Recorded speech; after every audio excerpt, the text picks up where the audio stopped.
I work for Texas Workforce Commission out of Austin, but I live in your area to help serve you with your employer needs. I am part of the employer engagement and community outreach team. I help employers find training paid for by the state. Who would love that? Right? So we have a gentleman with us here today that is actually participating right now, and so hopefully he can speak a little bit about how that works and what goes on with that. So if you have any questions for any of us, we want this to be very interactive, but I'm going to go ahead and let these folks introduce themselves to you, and they can tell you a little bit about what they do to help serve you. Thank you, Leigh. Good morning, everyone. My name is Victoria Santiago, and I am the Dean of the Cocktail Learning Center and Community Engagement at Midland College in Midland, Texas. In that position, I oversee the Business and Economic Development Center, and it's through the BEDC that we are always, talking to entrepreneurs, small business owners, dreamers, people that are dreaming to start their business here in Texas and they don't know how to do it, or starters, young entrepreneurs that already have a business but want to expand and want to make it more sustainable. So they come to us and we provide counseling and advising. And yes, so through that I have met with Leigh, and we have worked in multiple of the wonderful grants that the Texas Workforce Commission has to help our entrepreneurs. So thank you so much. Yes, my name is Alma Pedroza, and I'm with Concho Valley Workforce Development Board.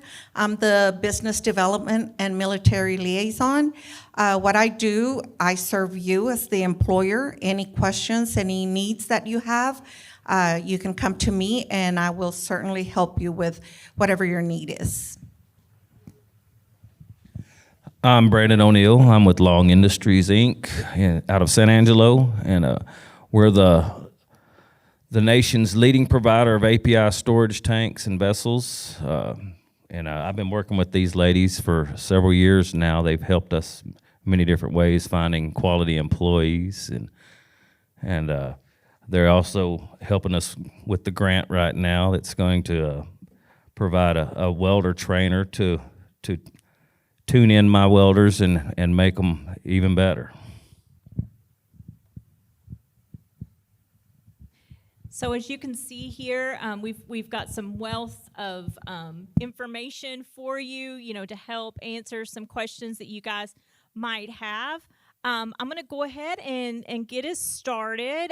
This is going to be directed towards Miss Alma Pedroza with the Concho Valley Workforce Development Board, because they have just a wealth of things that they can help you with.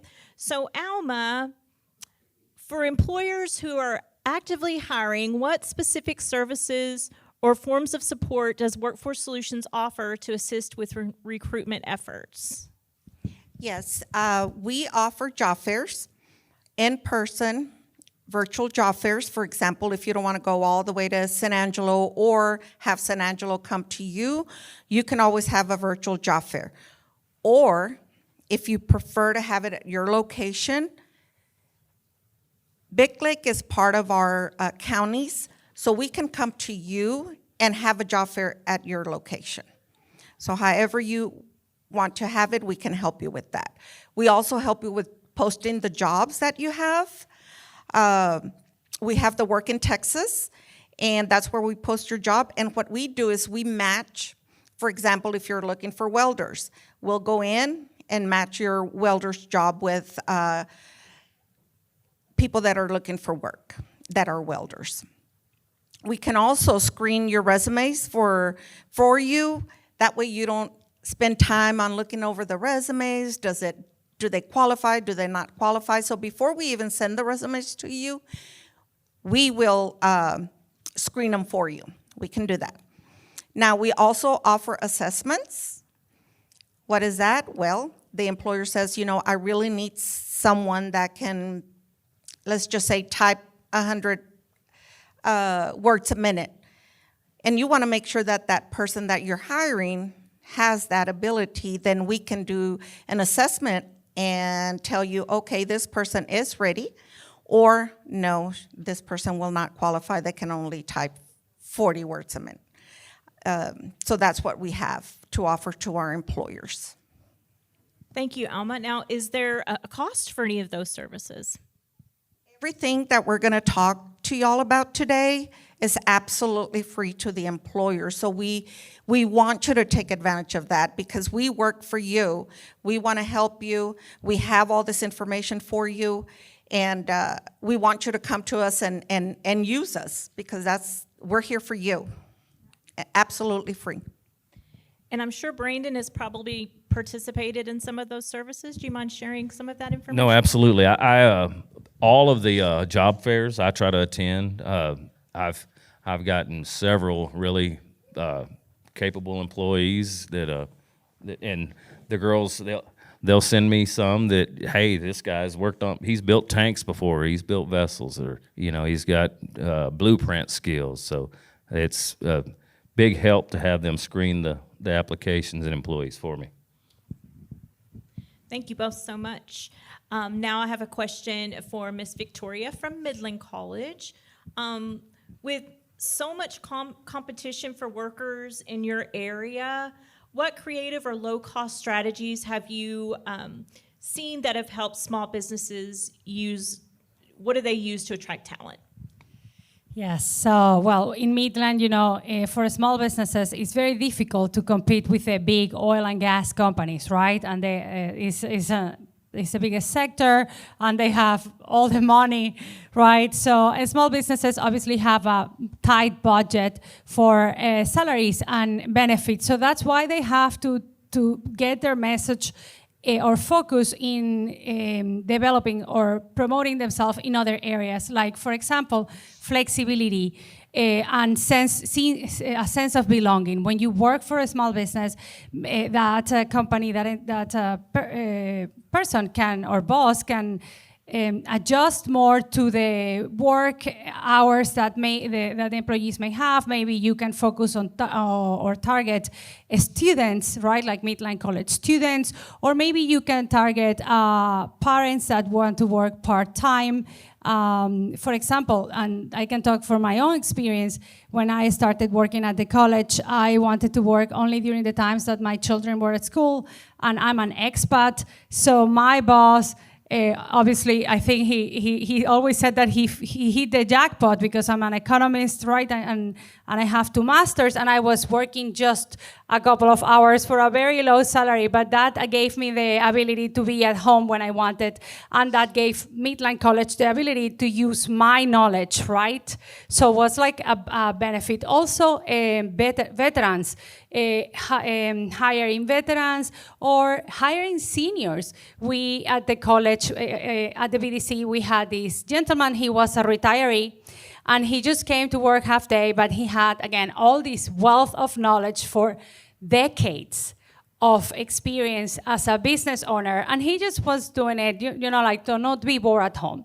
So that's that. And another thing that I have tried, and it has been successful, is understanding the age group you want to hire. For example, if we want to hire kids that are at the college or just graduated, and bear with me, I promise it works.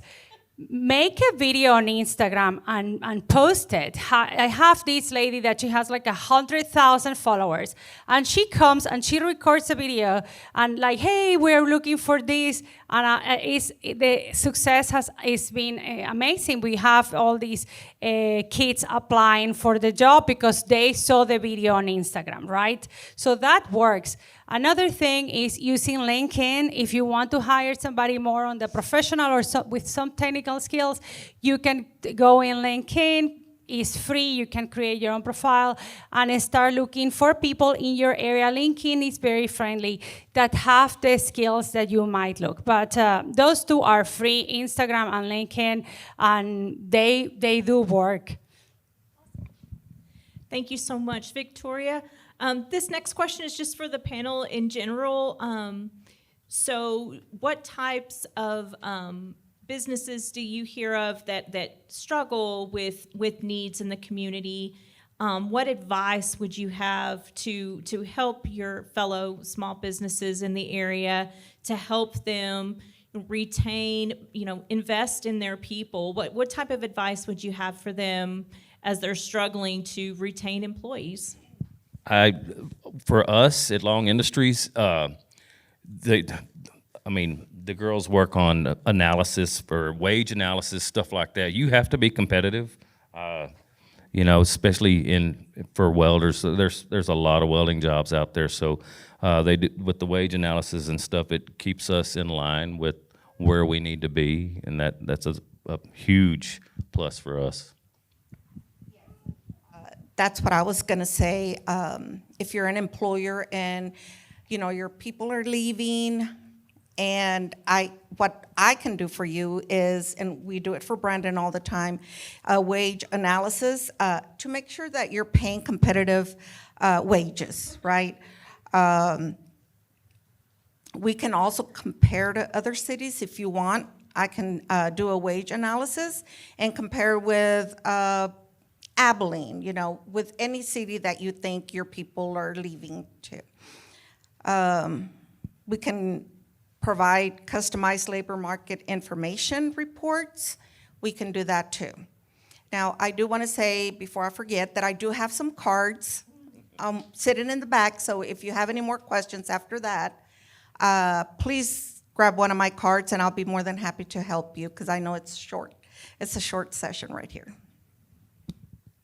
So for us in the Permian Basin, it is just so difficult to compete salary-wise with the oil industry. It's impossible. Like if you have a small shop, you won't be able to compete. So you really have to focus on trying to find alternative that would attract people and would attract talent. And the first one would be flexibility, work hours flexibility, and tackling more like soft, like the soft skills or the soft aspects of HR, which is, allowing the people to grow with your business, or training them, having developed the skills that they need to the job.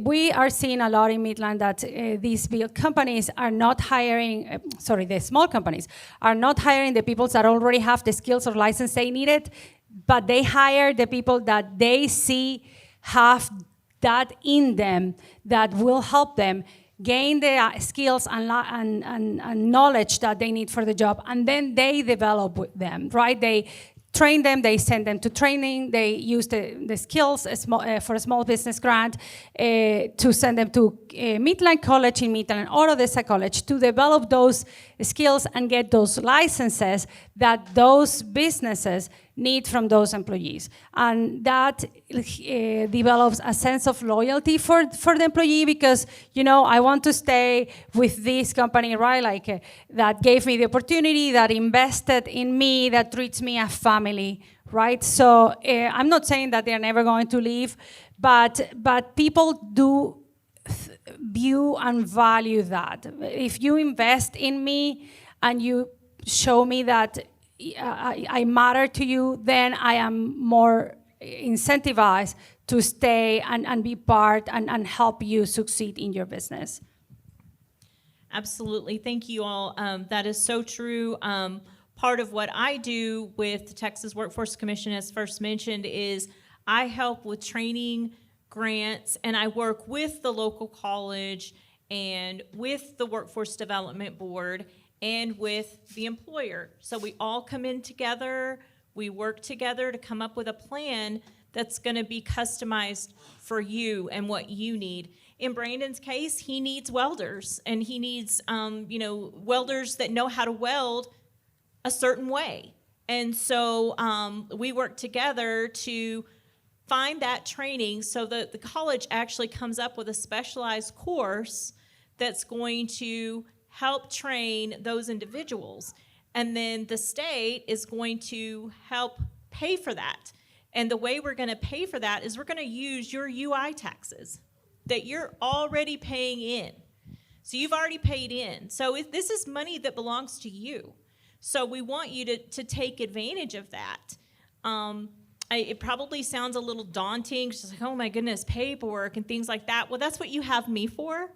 I'm the money person, and I'm going to be sitting right there in the back, and I can help you one-on-one, and we can talk about some of your needs. And it doesn't matter the size of your company. It doesn't matter if it's big or small. I've been very impressed at how easy this process has gone. Thank you, Brandon. No, that's very minimal work on my end. Yes, and we're thrilled to hear that, because we want areas of business in the smaller towns that need help. We want you to be able to get it, and and not worry that, well, I don't know how I'm going to keep my people because I don't have the dollars to train them, or I can hire some folks, but they have zero knowledge of what my business does. What do I do? So we can help with all of that. And there's just so many services that are available through Workforce Solutions, through the Workforce Development Board, through the colleges in your areas. Do you guys have any information that you could share on partnerships or programs that y'all are involved with that these folks could help tap into? Well, Leigh, I wanted to give a little bit of information of what Workforce can offer. One of them is the OJT, which is on-the-job training, and that will assist new employees earn wages as they are learning. And the employers can receive up to 50% of the employee's wages. So that'll help the employee, the new employee, and that will help also the employer. Thank you, Alma. So with that on-the-job training, so does that employer have to pay for that employee while they're working? They'll get reimbursed 50%. So yes, they do have to pay, but the employer will get a reimbursement from Texas Workforce Commission up to 50%. So I think that's pretty amazing, yes, especially considering that maybe you're a little iffy on taking someone. Maybe they don't quite have the skill set that you're looking for, but you can tell that, man, they would probably be a really great worker. Let's take half the risk, right? I think that is an excellent way to participate. Alma, can you give them some examples of some folks that have participated in that?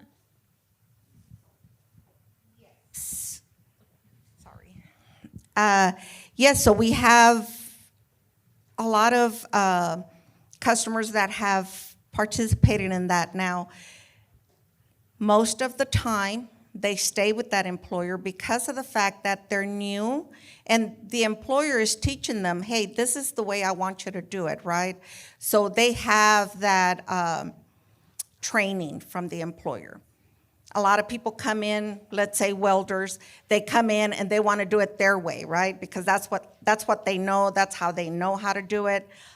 So with OJT, a new employee that has never been a welder can come in and, the people there at the welding company can teach him. A lot of times they come in with bad habits. So yes, with the exactly. OJT, yes, we get rid of those bad habits. So they will teach them, this is how I want you to do it. And that employer is getting up to 50% of those wages. So, how long does that type of program last typically for an employee? I think it all depends. Once we talk to the employer, once we get all that settled, then we'll come up with this is how long it's going to run. So it just depends on the employer when we talk to the employer. Okay, I like that. I like that a lot. Victoria, is there anything that you would like to share? For instance, I know that Midland College participates in the small business training grant. So for you guys, as we were speaking just a moment ago, with the small business grant, it is for any businesses that are 100 employees or less. This is not a customized training. It is just a training for anyone who just needs to hone up on some specific skills. They tend to lean towards administrative, possibly. And so with that grant, the employee can participate in any training that the college has in their course catalog. So can you tell us a few things that your course catalog offers that some employees could possibly take advantage of? Yes, and it's important to also highlight that it's not only for your employees. Like, let's say that you are a very, very small business and it's just you and another person, and you are the owner. You can still get a training through this grant. So don't think that this is, oh my God, I have to have 20 employees to be able to send them. No. You can be as small as you want somebody else, and you still can get training, okay? We have in the college, we have all like customer service, QuickBooks, Microsoft Office, all those trainings that could work with the skills for small businesses. But if we don't have it, yes, it is not personalized, but we have a very big catalog of trainings that maybe we are not currently offering, but if we have it in our catalog and we have a company that has the need, we can use, you know, all the resources that the college has to open that training to provide it for that small business. And so yes, and just remember, like the gentleman before mentioned, the skills for small businesses pays up to $2,000 per new employee and $1,000 per incumbent. And trust me, $2,000 go a long way in Midland College. And Odessa College, like we are not Harvard, right? Like we have very affordable training, so you can, you'll be fine. But if you are not thinking, well, I don't have the capability to send somebody a whole week for a training or something, there are other alternatives that are free and that are short, and YouTube. Or LinkedIn, and LinkedIn doesn't pay me, I promise, I don't work for them. But LinkedIn Learning, they have these short videos now that are like 15, 20 minutes, mostly in soft skills that are free, so you can use that. And also through the college, we have a lot of online classes, and those are thousands of different classes, and they are $100 and $150 to include QuickBooks too. So my recommendation is go to the college that serve your area. And lastly, for example, if you want to get a class in CPR, first aid, forklift, risk management, safety, Midland College offers all those classes for free because the college receives a grant to be able to offer all these classes for free to the community. So if you have a daycare and you need to train all your staff in CPR and pediatrician first aids, you can go to the college and you get every single person, it doesn't matter how many, trained and certified for free because the college covers all those costs through the grants. And like, I'm giving you the example of Midland College, but I'm pretty sure Odessa College have to have a similar grant. Or my apologies, I don't know the college that served Big Lake, but which is the college that served? Well, y'all are kind of in a funny spot, huh? Yeah, well, go to the Yes. one that normally served Big Lake. I promise you, they must have a grant that allows them to provide certain type of trainings for free to the community. Absolutely. Thank you, Victoria. And I know a lot of you in the audience, I'm sure some of the skills that you probably feel like some of your employees are lacking are soft skills, correct? Would y'all say so? Just in general, I feel like soft skills is kind of lacking. Do you all get questions about that and how, especially Alma working with businesses in general, do you tend to hear a lot of stories about how that's a lacking piece? Yes, so one of the things that we hear from employers is the customer service. A lot of employers ask for that, for customer service. That's one of the main things. Thankfully, TWC has some grant funding for that specifically. So if you have a need and are like, man, my employees really need to learn how to say please and thank you and how can I help you, things of that nature, or maybe they've never really dealt with talking on the telephone, but now they're working in a customer service call center and that's their whole job. Well, there's training out there to help so that you don't have to worry about trying to train up those folks. Of course, you still have to work on that in the day-to-day with them, but hopefully they can, attend a class or two that would help. TSTC is partnering with TWC to offer Skills for Success training. So you can actually obtain training for your staff up to $2,000 per employee. And they could work with TSTC either online, through some remote learning, etc. But they can achieve that training. So if that is something that you think, wow, that would really be great, and I would love to participate in that, there is availability for that as well. And I have some information for you in the back. As far as training is concerned, I feel like we've covered that pretty well. Brandon, can you kind of share with us some of the day-to-day issues that you come across with retention, and how do you and your company kind of tackle retaining employees? Well, like with this, with the SDF grant, that's to me going to help big time on retention, because the welders that I'm hiring know coming in that, hey, I can get trained up, or I'm going to get offered a certification and this skill set that's going to help me in the future. And that's a huge thing when you offer training at the workplace that will fine tune an employee. That's it's going to make their job easier. It's going to make my job easier, and they appreciate it more. Absolutely. Thank you so much, Brandon. And I wanted to ask you, Alma, can you talk a little bit about fidelity bonding with us? Yes.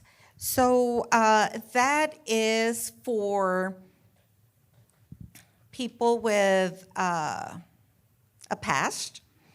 So if there's a lot of people out here that, hey, we all make mistakes, right? We all make mistakes. And they've grown up. And so now they're looking for a job. Sometimes employers don't want to give them a second chance, like, oh, no, you have a record, or whatever it is, right? So with this, we can say, if you hire this employee, okay, we can pay you. There's a bond for $5,000 that if anything happens, you'll have that. So that is we have maybe 15 employers, second chance, we call them second chance employers in San Angelo. And so we really appreciate that, because I think we all deserve a second chance, right? So we have something to offer to the employer to give those second chances to the customers. Thank you, Alma. All right. I believe that's all the questions that we had. I know it's a little early, but I didn't know if you wanted to open it up for any questions from the crowd. Sure. If y'all have any questions, I know it's a small enough room and you can probably project that far. And I know you're small business owners. You're not always quiet. I know y'all talk just like me. Wow. And I know that Victoria talked about it, but I think one of the main things is for you to invest in your employees. That's what's going to improve your, what do I want to say? Retention, yes, that's the word I was looking for, I'm sorry. But invest in your employees. I always ask myself, why when I work at a company that I really enjoy working at, like I do at Long Industries, what makes me like that? It's the environment. It's not always the pay. It's sometimes the environment. Some places you work, it's a hostile environment. I want to work in a place that I wake up in the morning and I enjoy going there. And so, there's a lot of different things. And when you're offering training and stuff like that, you're investing in them, and they see that you're investing in them. Yes, in my past life, I used to work HR, and I used to be a consultant in HR, and so we always recommended employers to first let your team know where you're heading, what's your ideal, and what's your plan for your company, because especially with millennials and Gen Z. And I think we Gen X, we started with that, right? Baby boomers, they stuck to the company until that company, one of the two died first, either the baby boomer or the company, right? But after when Gen X came along, we are mercenaries. We just tend to go with whoever was the highest payer. And now millennials and Gen Z and more, like, they want to work for companies that share their values. So you have to be very intentional in sharing your values and hire people that share them. And I'm going to give you an example. I used to work for the company that makes Marlboro, the cigars. I wasn't working for them, I was a vendor to them. And I remember being in a meeting and everybody, of course, was smoking. And they were like, yes, we have to increase sales. And I felt so bad because I was like, oh my God, these produce cancer. Like, no, we can't. But right? So I don't share the values. So, but, and that's an extreme example. This was 20 years ago.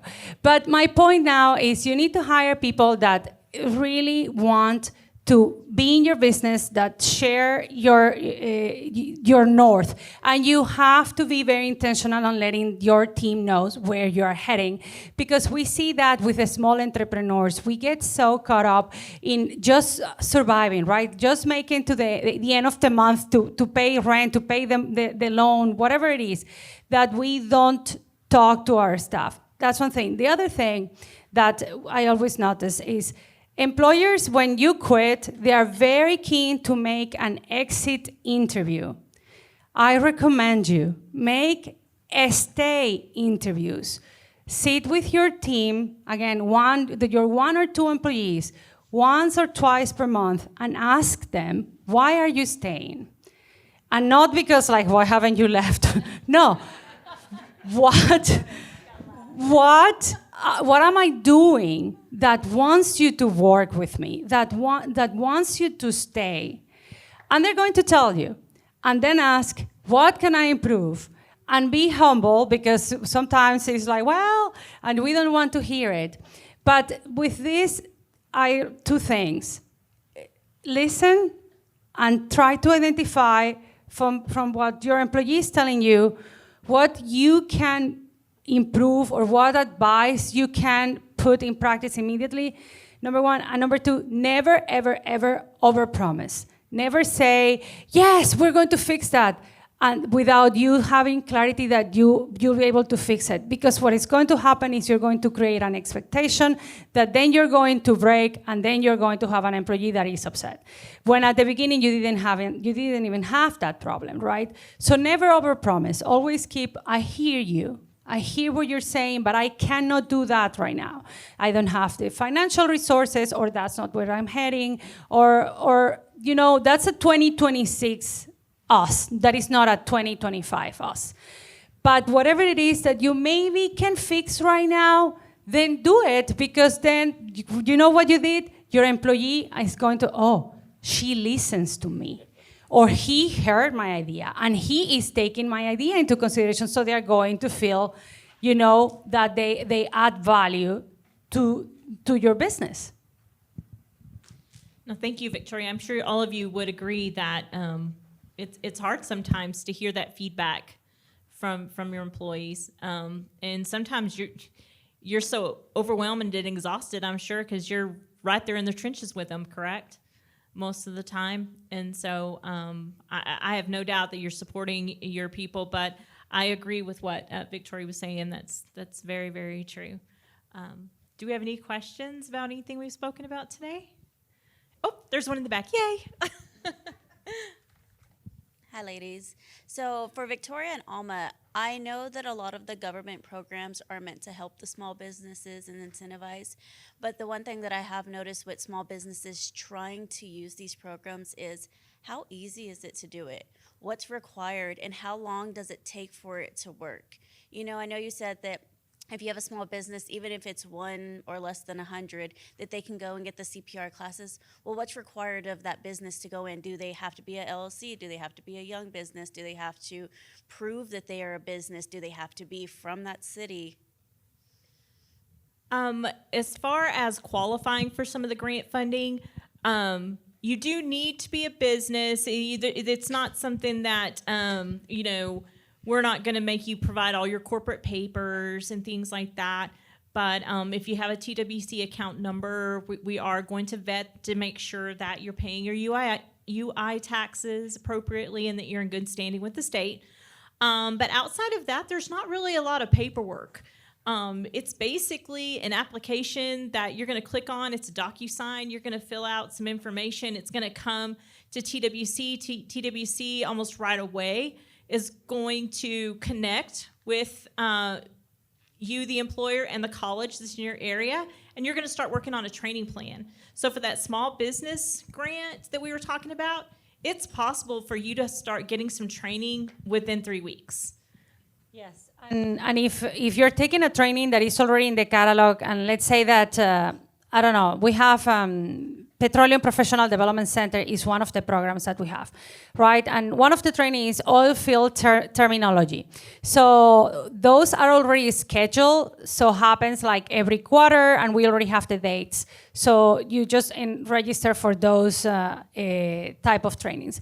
But if it's something that we have in the catalog, but we don't have a schedule, that is actually works even better for the employer, because then what will happen is we will sit the three of us, and then you will tell me, well, I cannot have my entire staff 2 days in a row. I can only have them one morning every week. So we can adjust the training to your availability in time, at what time, how many hours per day, how many days. So that will give the employer the flexibility.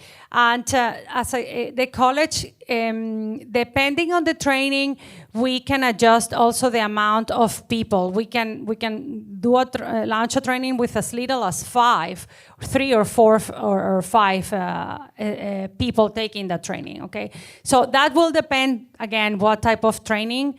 But there is some flexibility there. So don't. My advice to you is don't think, I know, we are too little, or I can't do it, or no. Ask, come talk to us, and we'll figure it out. I was just going to say what Victoria said. Come to us, ask questions. Don't just assume that, no, well, I'm too big or too small of a business. It's going to be a hassle. No, come to us, ask questions, and we'll help you with the process.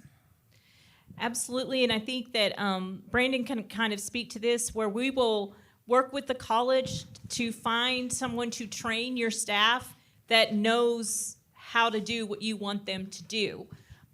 So we just recently, I think within the last couple of weeks, paired Brandon with an instructor from Howard College, and they've already been in talks of what's going to happen. Yeah, it went seamlessly. I mean, this was such an easy process, and I sit on the board, and heard about it from Leigh, and we got it going, and I think I filled out 1 sheet of paperwork, and just details from the college and stuff to get done, and it was very, very easy to get.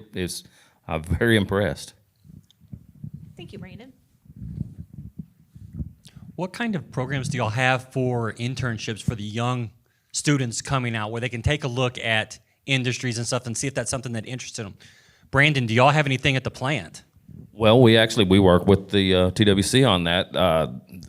There's processes where they'll send me kids right out. They bring the high schools out to the plant. We do walkthroughs and tours, but I prefer to get them right out of high school. They don't come in with bad habits as long as they have the general knowledge of, if it's for a welder position, if they have the general knowledge of welding, I'll put them with one of my best guys for, a few months to train them up.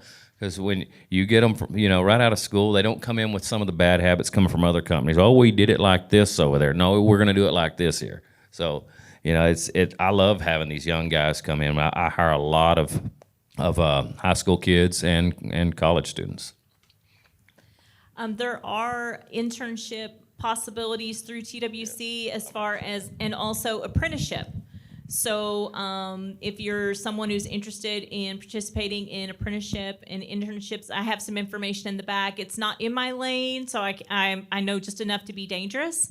But I can refer you over to someone who can talk to you one-on-one and really explain how that works. And yes, there are dollars there for that as well. There's quite a bit of money that's out there to help you guys sustain your businesses, to help you build them up, to help you stay open. So we definitely want to help with that. And I know that there are other organizations in the room as well that can help it in that way. Does anybody else have any questions? I do want to say Yes, thank you. something. So we can help you with your business staying open, training, and everything, but sometimes life happens. And your business, you have to close your business. You call me, we come in, and we talk to your employees about unemployment, training, anything that they're gonna need when they're laid off, right? Because that's a very difficult time for your employees and for the employer as well. So we'll help you take care of those employees. Yes, and in fact, I think beyond that, with Alma and Workforce Solutions, if you end up laying some folks off and it's through no fault of their own that they're losing their job, and you've done all you could to stay open, there's actually some benefits that those employees are going to qualify for to help them through WIOA training dollars and things of that nature. So I'm so thankful that Alma thought of this, but because yes, sometimes things do happen and you do face having to let people go and you feel terrible about that, but they're there too to help them file for unemployment benefits, et cetera. So. And Victoria, does the college have any early internship opportunities, things like that? I know most time in colleges and universities, the internships are their junior or senior year, but does the universities have anything where it's early, where students can go and look at whether they really want to major in that or get a degree in that before they start taking all the classes? It depends. For example, if you are in your more technical, like welding, automotive, electrician, HVAC, yes. Okay. But if you are more on your bachelor's in administration or IT, then they don't have internship. They have like a work study that works different. But for the technicals, yes. Okay, thank you. And I asked those questions because, again, I went and got a journalism degree. Yes, it's worthless. I'm sorry. And I like to work with my hands and stuff too.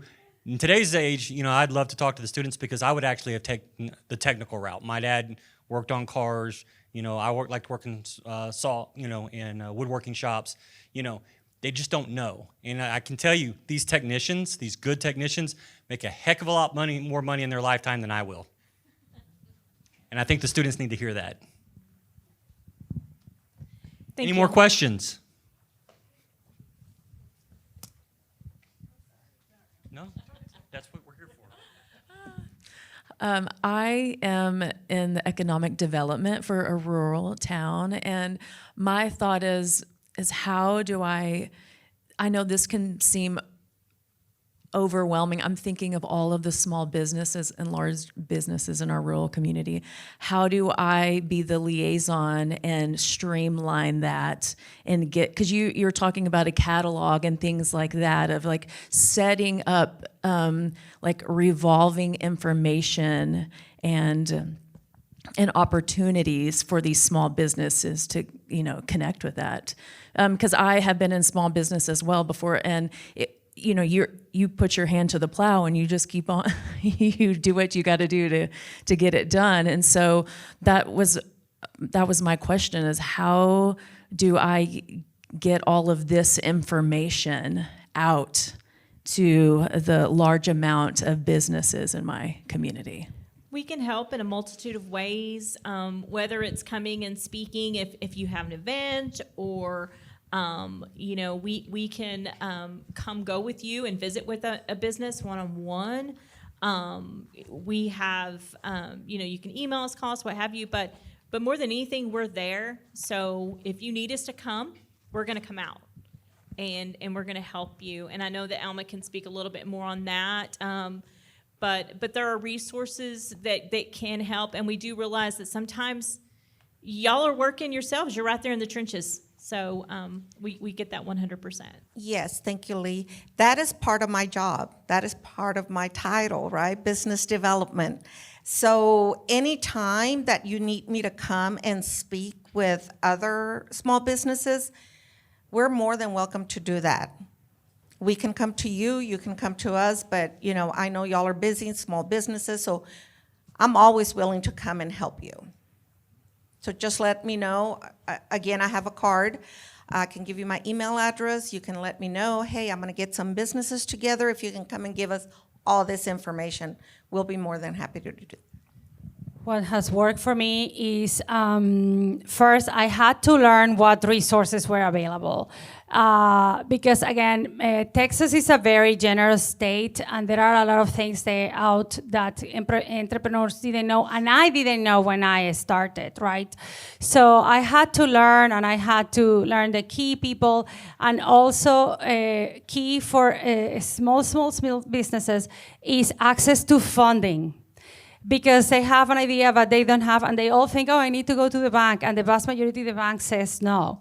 So where is the money? Who has the money? What are the requirements? And have all that information handy, so whenever you're meeting with somebody, you can provide, okay, what are your needs? So based on their needs, you can provide them the resources and make the connections with the community. All right, Leah, Alma, Victoria, Brandon, thank you all so much for being here today and sharing your insights with us. We really appreciate it. I'm sure they'll be around here. All of our speakers today have a speaker ribbon on their badges, so if you want to catch up with them and ask them some one-on-one questions, please do that. We're going to take a short 10-minute break to do some resources, use the restrooms, get some more donuts back there before I have to steal them all, and then we're back here at 10:40 for the next session.